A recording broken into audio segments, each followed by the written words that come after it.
오늘 저녁에 하나님의 말씀을 함께 보시겠습니다.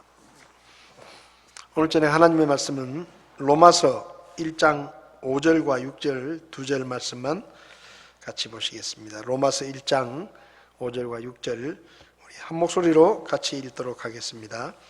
그분으로 말미암아 우리가 은혜와 사도직을 받아 그분의 이름을 위하여 모든 민족들 가운데서 믿음에 순종하게 하였나니 너희도 그들 가운데서 예수 그리스도의 부르심을 받았느니라.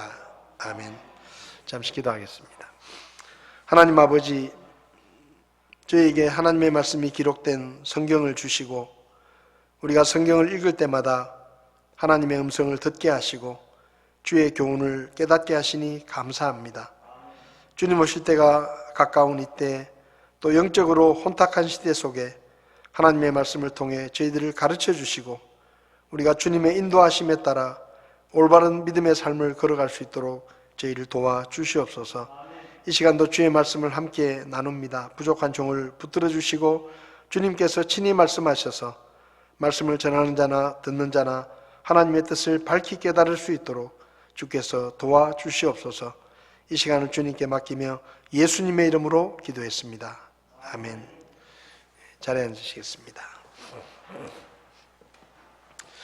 로마서는 사도 바울이 로마 교회에 보낸 편지입니다. 로마 교회는 사도 바울이 복음을 전해서 개척한 교회가 아니었기 때문에 특별히 사도 바울은 로마의 교회가 세워졌다는 이야기를 듣고 로마 교회에 굉장히 가보고 싶어 했습니다. 그래서 여러 번 로마 교회에 가려고 애를 썼는데 그럴 때마다 길이 막혀가지고 한 번도 로마 교회에 가보지를 못했습니다.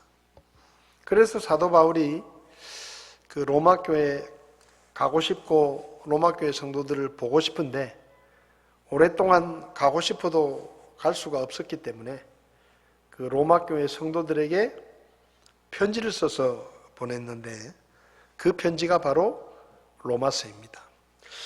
로마서를 기록한 여러 가지 목적이 있는데 첫 번째는 로마 교회 성도들이 예수님을 믿기는 믿는데 그들이 믿는 복음이 진짜 올바른 복음이냐 하는 것에 대해서 올바른 복음이 무엇인지를 가르치기 위해서 로마서를 기록을 했고, 또 한 가지는 그리스도인의 삶에 대한 기본적인 교리들을 성도들에게 가르쳐서 그 당시에 로마 교회 안에 있었던 여러 가지 갈등이라든지 또 교리적인 문제라든지 이런 것들을 좀 해결할 수 있도록 도움을 주기 위해서 교리적인 내용들을 기록했다라고 볼 수 있습니다. 그리고 마지막으로는 사도 바울이 이제 로마에 들렸다가 스페인 지역까지 복음을 전하기 원했는데 그 스페인 지역으로 복음을 전하러 갈 때 로마 교회 성도들에게 선교 후원을 부탁하고 또 자기가 스페인 선교를 계획하고 있다는 것을 알리기 위해서 이 로마서를 기록했다라고 볼 수 있습니다. 그래서 사도 바울은 편지를 이제 우리가 1장을 지금 공부하고 있는데요. 인사말을 쓰자마자 제일 먼저 이야기한 게 복음입니다. 복음. 복음은 하나님으로부터 시작된 하나님의 복음이다. 또 이 복음의 내용은 하나님의 아들이신 예수님께서 하나님의 구원자로 오셔서 십자가에 못 박혀 돌아가시고 부활하신 그 예수, 그분이 바로 우리의 구원자이시다 라는 예수님에 관한 복음이기 때문에 이 복음은 하나님의 복음이면서 그리스도의 복음이다 라고 이제 로마서 1장 첫 부분에 복음을 언급합니다. 그 다음에 이제 이 복음을 이야기한 다음에 이어서 오늘 본문인 5절과 6절을 보면 여기 보면 그분으로 말미암아 우리가 은혜와 사도직을 받았다라고 말합니다. 그러니까 예수님으로부터 예수님 때문에 하나님께로부터 우리가 받은 것이 두 가지가 있는데 하나는 은혜를 받았다. 그리고 또 하나는 사도직을 받았다라고 이야기를 합니다. 그러면서 내가 사도로 부르심을 받은 것처럼 6절을 보면 너희도 그들 가운데서 예수 그리스도의 부르심을 받았다라고 말합니다.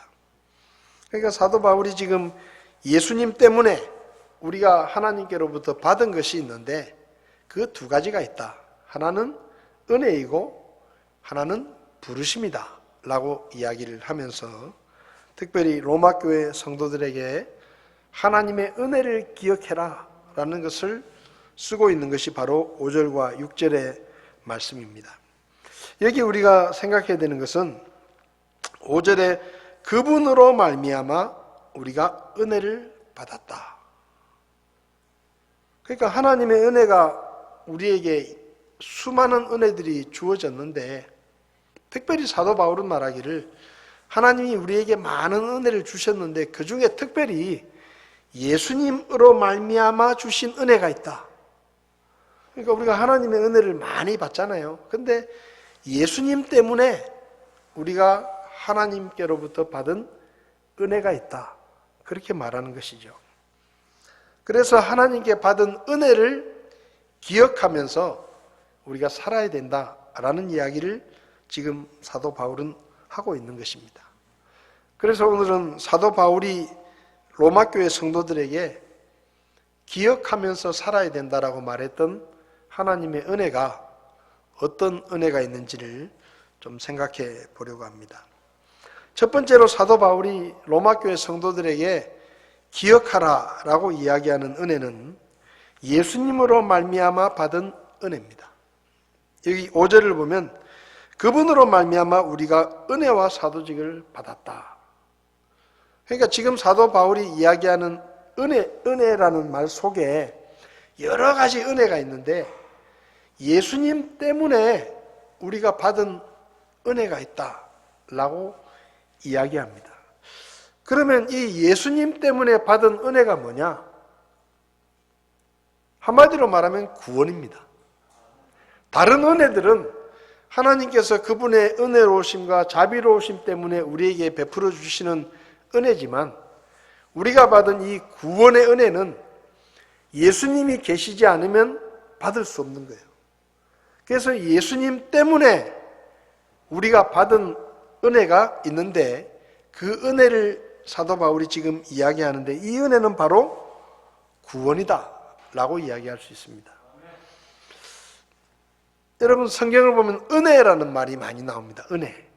은혜라는 말이 신구약 성경 전체를 보면 171회 정도 은혜라는 단어가 나옵니다. 그러니까 이게 우리가 일상생활에서는 자주 쓰는 말은 아닌데 성경은 은혜라는 말을 굉장히 많이 씁니다.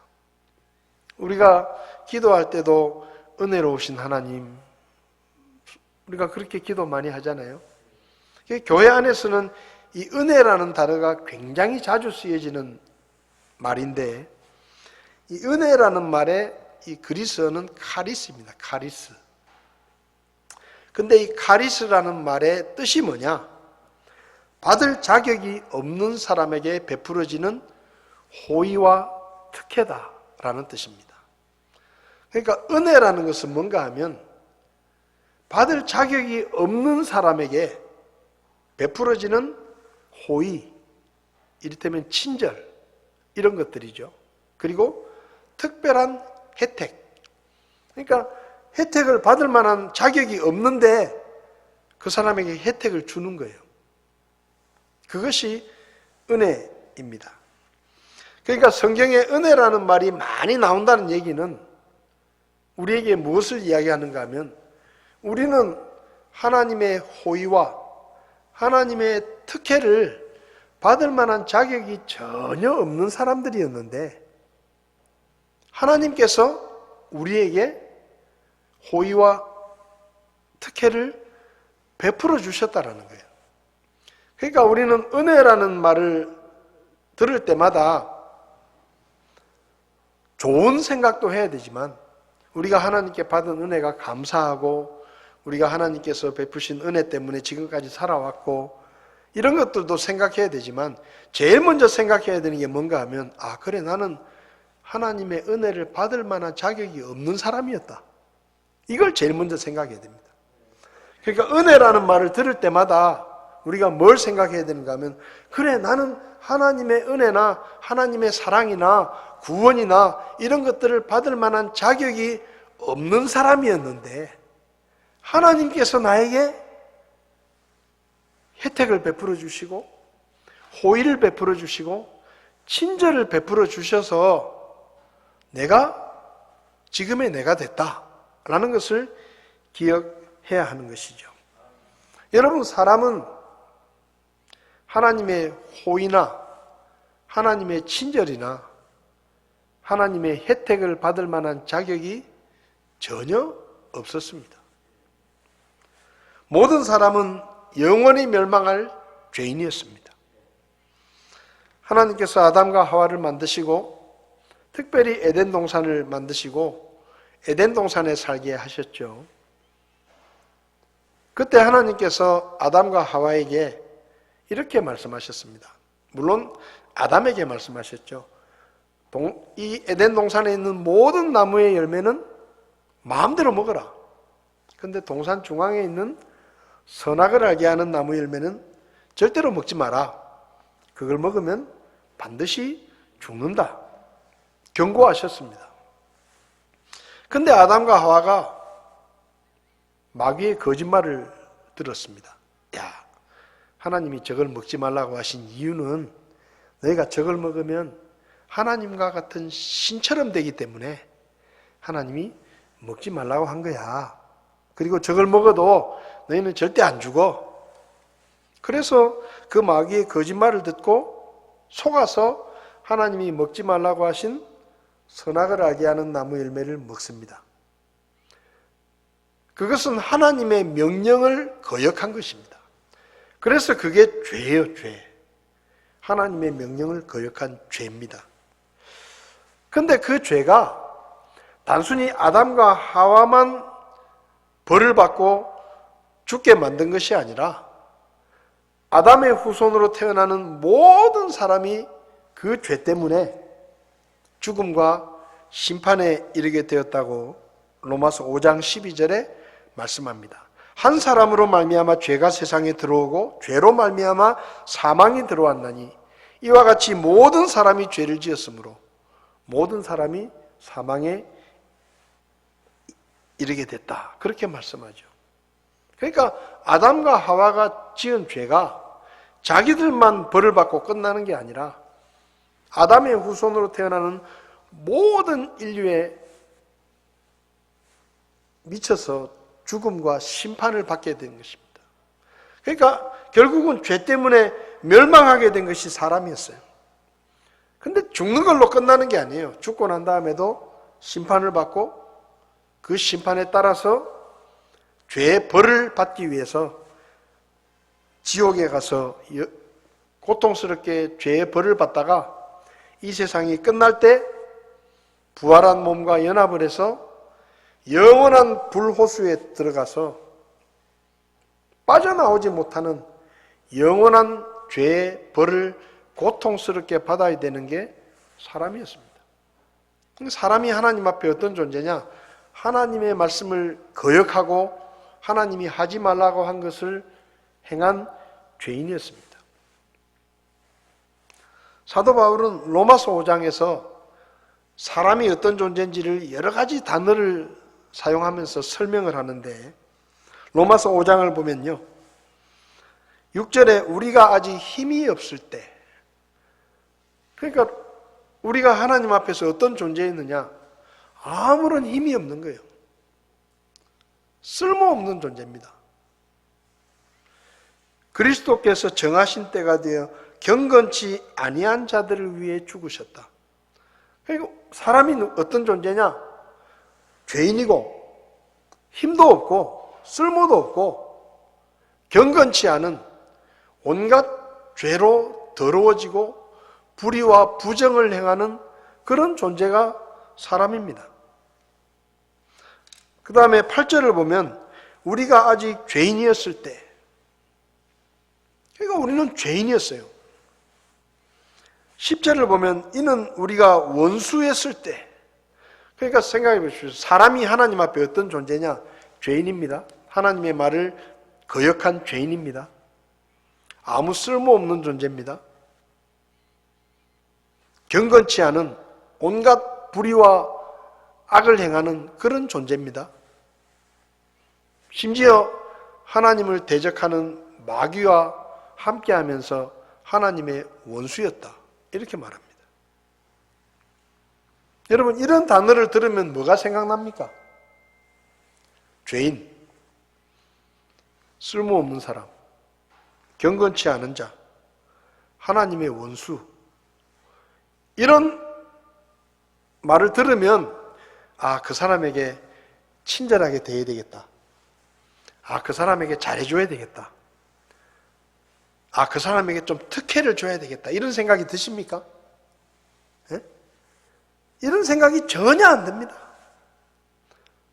그러니까 이 말 자체가 사람은 하나님의 호의와 특혜를 받을 만한 아무런 자격이 없는 사람이라는 것을 이야기하는 거예요. 에베소서 2장에서는 사람의 형편을 더 적나라하게 이야기합니다. 에베소서 2장 1절을 보면 그분께서 범법과 죄들 가운데서 죽었다. 죽은 사람이다 이 말이에요. 죽은 사람. 요즘 우크라이나 전쟁이 나가지고 뉴스를 보면요, 좀 끔찍한 장면들인데 길거리에 죽은 사람들이 막 그냥 버려져 있어요. 러시아 군인도 막 죽어가지고 아무도 그 시신을 처리를 안 하니까 그냥 밭에 죽은 시체들이 그냥 널브러져 있습니다. 하나님 앞에서 우리가 어떤 존재였느냐? 그런 존재였다는 거예요. 죽었다 그랬어요. 어떤 분들은 기도할 때 죄로 말미암아 죽을 수밖에 없었던, 그렇게 기도하는데요, 그 사실은 틀린 기도입니다. 죽었어요. 이미. 앞으로 죽을 수밖에 없는 게 아니고 이미 죽었어요. 죽은 시체예요. 하나님 앞에서. 여러분, 왜 죽은 시체를 그냥 밭에 내버려 둡니까? 그 사람이 숨쉬고 살아있을 때는 정말 귀한 거예요. 가치 있는 존재입니다. 쓸모있는 존재예요. 그런데 죽었다 이 말이에요. 죽었기 때문에 아무도 죽은 사람을 살리기 위해서 목숨을 걸지 않습니다. 왜? 죽었어요. 그 죽은 시체를 가져오기 위해서 목숨 걸고 들어간 사람 아무도 없습니다. 그러니까 하나님 앞에서 허물과 죄로 범법과 죄들 가운데 죽었다는 얘기는 하나님 앞에서 아무런 쓸모가 없다는 거예요. 가치 없는 사람이라는 겁니다. 2절을 보면 지나간 때에는 너희가 그것들 가운데서 이 세상의 행로를 따라 걸으며 공중의 권세 잡은 통치자 곧 지금 불순종의 자녀들 가운데서 활동하는 영을 따라 걸었다. 우리의 영이 죽어 있었기 때문에 하나님을 모릅니다.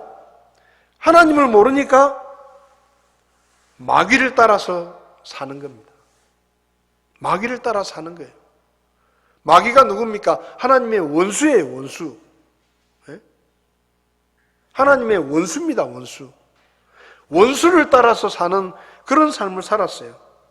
3절을 보면 지나간 때에는 우리도 다 그들 가운데서 육신의 욕심 안에서 생활하며 육신의 생각에 욕망을 이루어 다른 사람들과 같이 본래 진노의 자녀들이었다. 우리가 누구였느냐? 육신의 욕망을 채우기 위해서, 육신의 만족을 위해서 살았던, 하나님이 싫어하는 죄를 범하고 악을 행하고, 그래서 뭐예요? 결국은 진노의 자녀들이었다. 하나님의 진노에 던져질 그런 존재였다라는 겁니다. 에베소서 2장 11절부터 보면 그러므로 기억하라. 너희는 지나간 때에 육체로는 이방인이요. 우리는 이방인이었습니다. 여러분, 이방인이란 말이 그냥 성경에서는 이방인이란 말이 무슨 뜻인지 아세요? 하나님께서 가차없이 죽일 수 있는 존재라는 겁니다. 이스라엘 백성들이 가나안 땅에 들어갈 때 이스라엘 백성들에게 방해가 되는 가나안 민족들을 다 죽이라 그랬습니다. 어린애도 죽이고 임산부도 죽이고 볼 것 없이 다 죽여라. 왜 그렇게 말씀하시죠? 하나님에게 그 이방인들은 가치가 없는 존재예요. 언제든지 몰살시킬 수 있는 그런 존재들입니다. 하나님의 사랑과는 아무 관계가 없어요. 하나님의 백성들을 방해하면 그냥 하루아침에 다 죽일 수 있는 게 이방인이에요. 유대인들은 성경을 보면 이방인들을 개처럼 여겼다 그래요. 사람이 아니에요. 이방인들은 사람이 아닙니다. 사람 대접을 받지 못해요. 그게 우리였다 이 말입니다. 12절에 그때 너희는 그리스도 밖에 있었고 이스라엘 연방 국가 밖에 있던 외인들이고 하나님의 약속에 대해서도 분리된 낯선 자고 세상에서 소망도 없고 하나님 밖에 있던 자들이다. 여러분, 우리가 그런 존재였습니다. 경건치 않은 자, 죄인, 하나님의 원수, 범법과 죄들 가운데 죽었고 공중의 권세 잡은 통치자인 마귀를 따라 살고 육신의 욕망을 채우기 위해서 살고 진노의 자녀들이었고 이방인이고 그리스도 밖에 있었고 이스라엘 백성도 아니었고 하나님의 약속과도 아무 상관이 없고 세상에서 소망도 없고 하나님 밖에 있었던 그게 우리예요. 하나님이 아무리 눈을 닦고 봐도 친절을 베풀고 싶거나 사랑해주고 싶거나 특혜를 주고 싶은 마음이 눈꼽만큼도 생기지 않는 그게 우리들의 모습이었습니다. 이런 사람에게는 호의나 특혜가 아니라요. 이 호의나 특혜는커녕 심판이나 멸망 이게 제일 어울리는 사람들이었어요. 근데 그렇게 가치 없고 더럽고 추하고 악하고 소망도 없고 쓸모도 없고 죽은 시체 같은 아무도 거들떠보지 않던 우리를 하나님께서 은혜를 베풀어 주셨습니다. 뭐 때문에요? 예수님 때문에. 우리가 그런 말 잘하잖아요. 야, 내 얼굴 봐서 저 사람 좀 잘 봐줘라. 그 말이 무슨 말이에요? 저 사람은 잘 봐줄 이유가 없는데, 네? 저 사람은 잘 봐줄 이유가 하나도 없는데, 나를 봐서, 네? 나를 봐서 좀 잘 봐줘라. 하나님께서 우리를 잘 봐줄 이유가 하나도 없습니다. 하나님이 우리에게 친절을 베푸셔야 될 이유가 하나도 없어요. 하나님이 우리를 구원하실 이유가 하나도 없는 겁니다. 근데 예수님께서 하나님 앞에 뭐라고 말씀하시느냐? 아버지, 내 얼굴 봐서 저 인간 좀 잘 봐주십시오. 이렇게 말하는 겁니다. 그래서 하나님이 우리를 잘 봐주신 거예요. 그래서 하나님이 우리에게 친절을 베풀어 주신 겁니다. 그래서 하나님이 우리를 구원해 주신 거예요. 그래서 그게 뭐예요? 은혜입니다. 은혜. 자격이 없는데, 눈꼽만큼도 자격이 없는데 예수님 때문에, 예수님 덕분에 하나님이 나를 잘 봐주신 거예요. 예수님 덕분에 하나님이 나를 구원해 주신 겁니다. 그래서 우리가 받은 구원이 뭐냐? 은혜예요. 은혜. 에베소서 2장 8절에서 그랬죠. 너희가 믿음을 통해 은혜로 구원을 얻었나니. 하나님의 은혜가 아니었으면 우리는 절대로 구원을 받지 못합니다. 절대로 구원을 받지 못해요. 우리가 구원받을 가능성은 0%예요. 0%.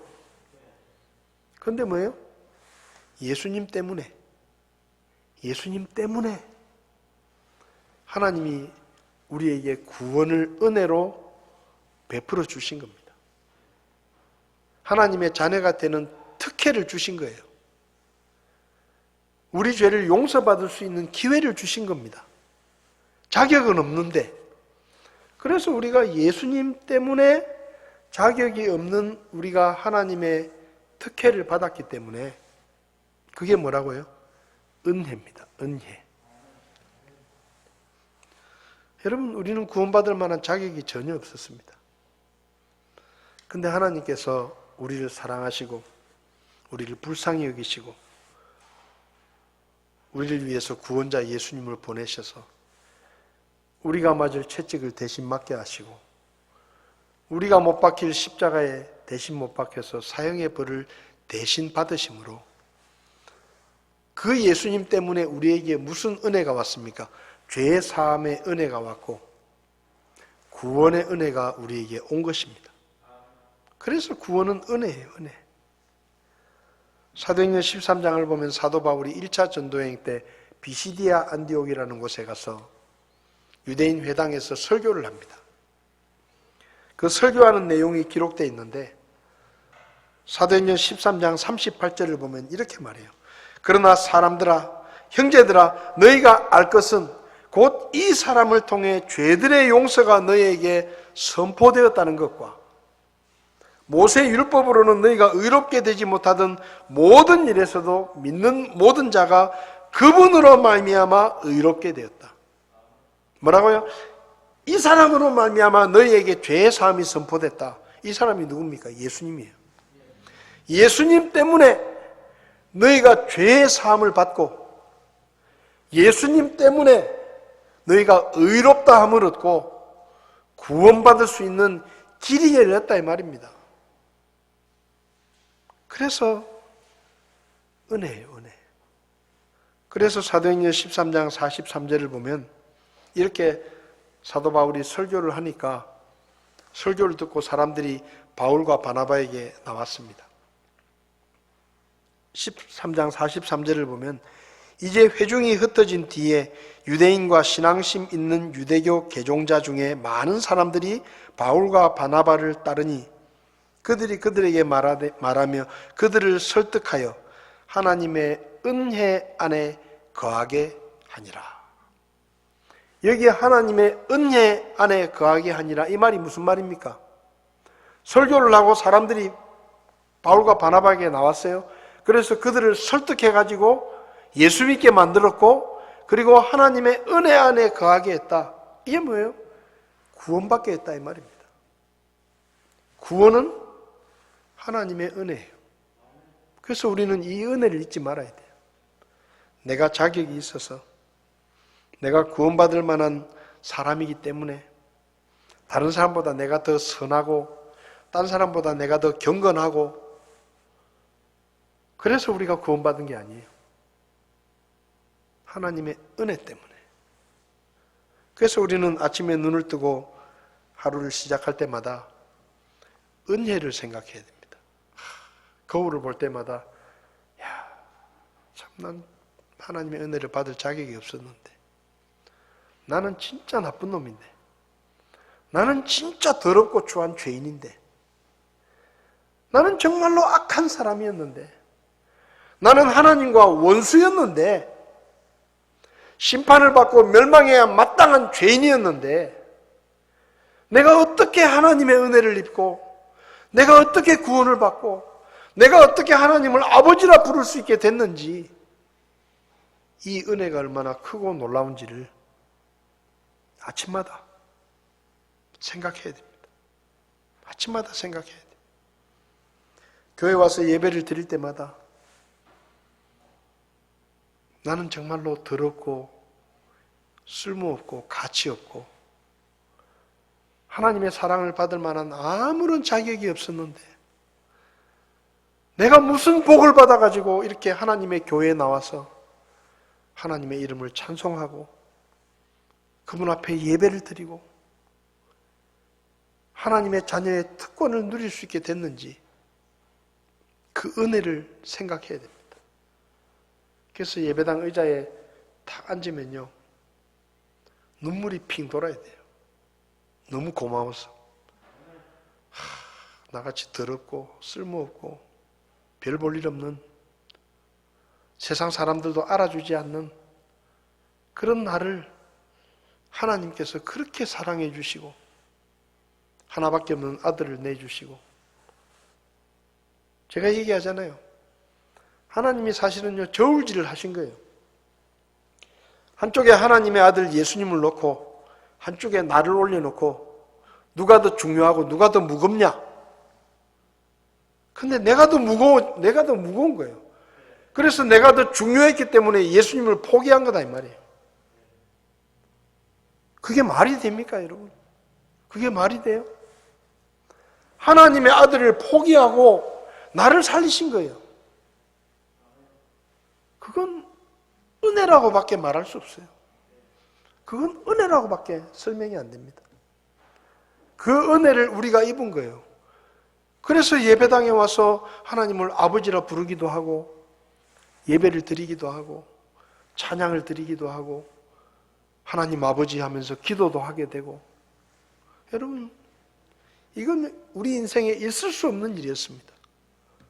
근데 하나님의 은혜 때문에, 예수님 때문에 우리가 하나님의 은혜를 받아가지고 구원을 받고 우리 인생이 달라진 것입니다.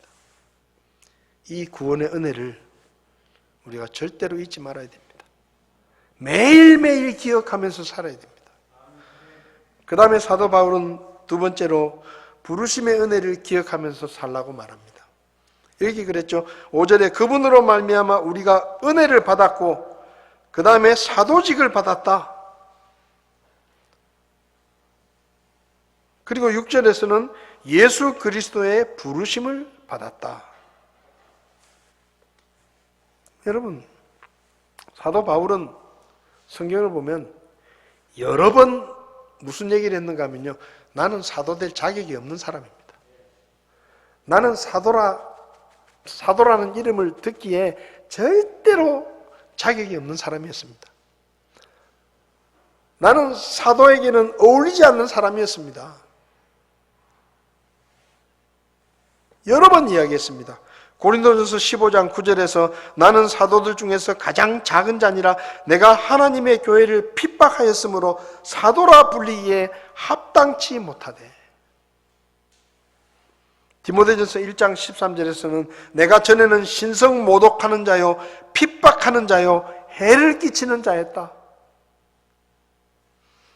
디모데전서 1장 15절에 죄인들 중에 내가 우두머리다. 에베소서 3장 8절에 모든 성도들 중에서 가장 작은 자보다 더 작은 사람이다 라고 말합니다. 우리가 생각할 때도 사도 바울은 사도라고 부름을 받기에 합당치 않은 사람이에요. 자격이 없는 사람이에요. 요즘 청문회 시즌입니다. 무슨 얘기를 제일 많이 합니까? 후보자는 자격이 없습니다. 후보자는 이런 일 때문에 그 장관의 자리에는 어울리지 않는 사람입니다. 사퇴하시오. 그런 얘기 지금 많이 하잖아요.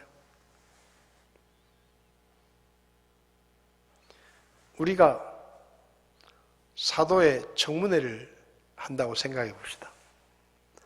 사도 바울이 사도의 청문회를 한다고 생각해 보세요.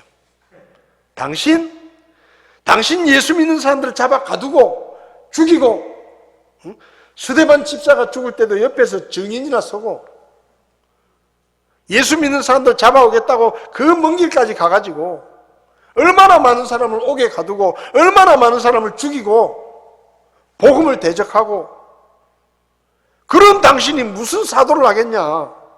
당신은 자격이 없다.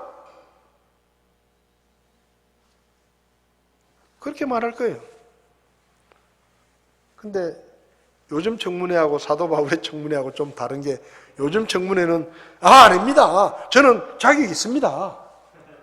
여러분은 제가 자격이 없다고 말하지만 저는 자격이 있습니다. 저는 깨끗하게 살았습니다. 그때는 그럴 수밖에 없었습니다. 요즘은 그렇거든요. 근데 사도 바울은 뭐라고 말하느냐? 다 맞습니다. 여러분 말이 다 맞습니다. 나는 진짜 더러운 사람입니다. 나는 사도라고 사도의 일을 하기에 절대로 합당치 않은 사람입니다. 나는 핍박하는 사람이었고, 나는 교회를 회방하는 사람이었고, 나는 예수님을 대적하는 사람이었고, 나는 죽어도 쌉니다. 나는 심판을 받아도 쌉니다. 그렇게 말하는 거예요, 사도 바울은.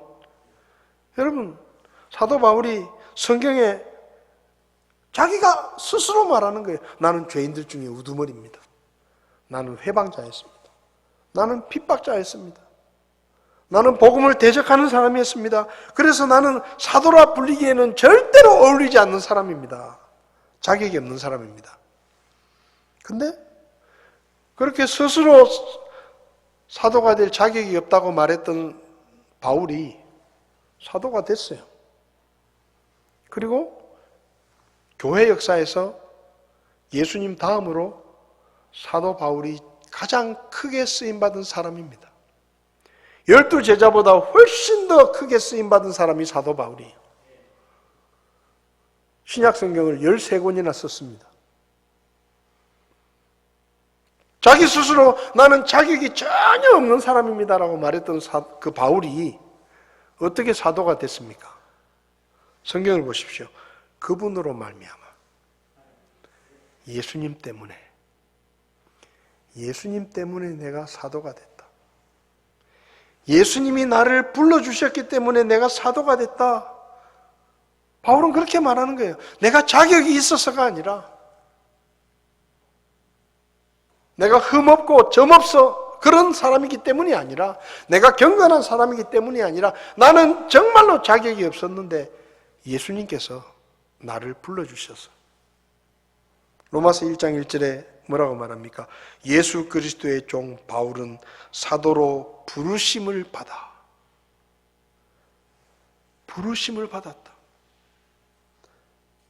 고린도전서 1장 1절에도 하나님의 뜻으로 말미암아 예수 그리스도의 사도로 부르심을 받은 바울. 여러분, 사도 바울은 자기가 자격이 있어서 사도가 됐다라고 한 번도 말하지 않습니다. 자격이 없는데 예수님이 나를 불러주셔서 내가 사도가 됐다.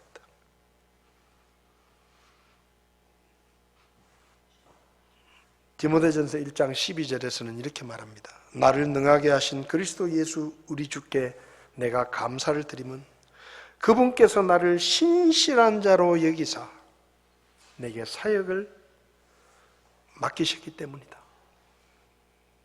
내가 신실한 사람이란 얘기가 아닙니다. 나는 쓸모없는 사람이고, 나는 신실하지 못하고, 나는 회방자고, 나는 핍박자고, 나는 복음을 대적하고 하나님의 원수였는데 하나님이 어떻게 하셨다고요? 나를 신실한 사람으로 여겨주셔서 나를 불러주시고 나에게 일을 맡기셨다. 그렇게 말하는 겁니다.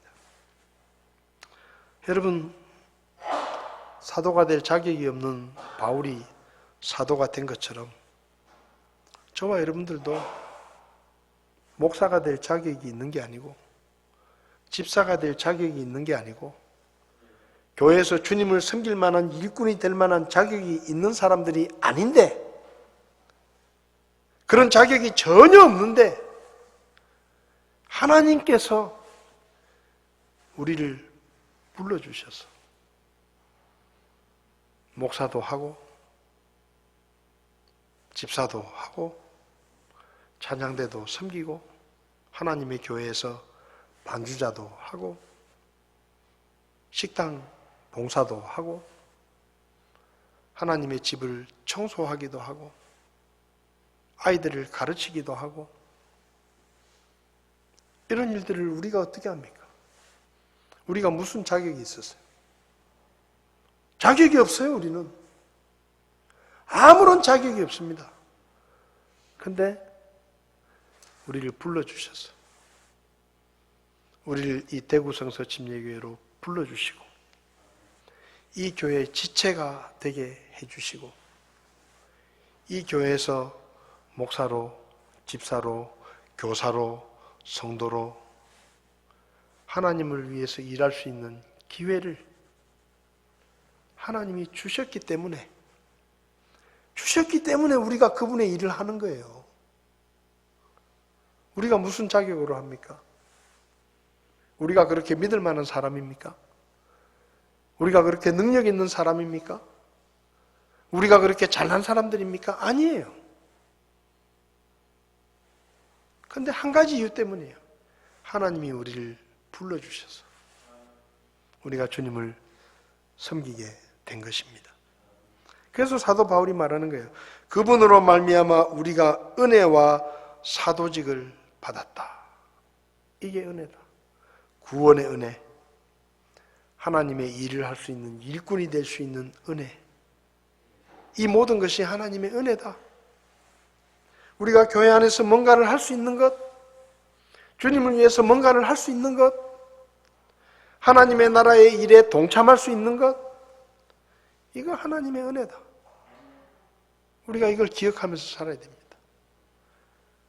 우리같이 더러운 죄인이 어떻게 하나님의 집에서 설교를 하고 집사로 섬기고 교회를 섬기고 아이들을 가르치고 우리가 무슨 자격으로 그런 일을 해요? 우린 자격이 없어요. 그냥 하나님이 은혜로 우리를 구원해 주시고 자격 없는 우리에게 우리를 신실하게 보시고 그분의 일을 맡기셨기 때문에 저와 여러분들이 이 영광스러운 하나님의 집에서 세상에서 가장 중요한 일들을 하게 된 것입니다.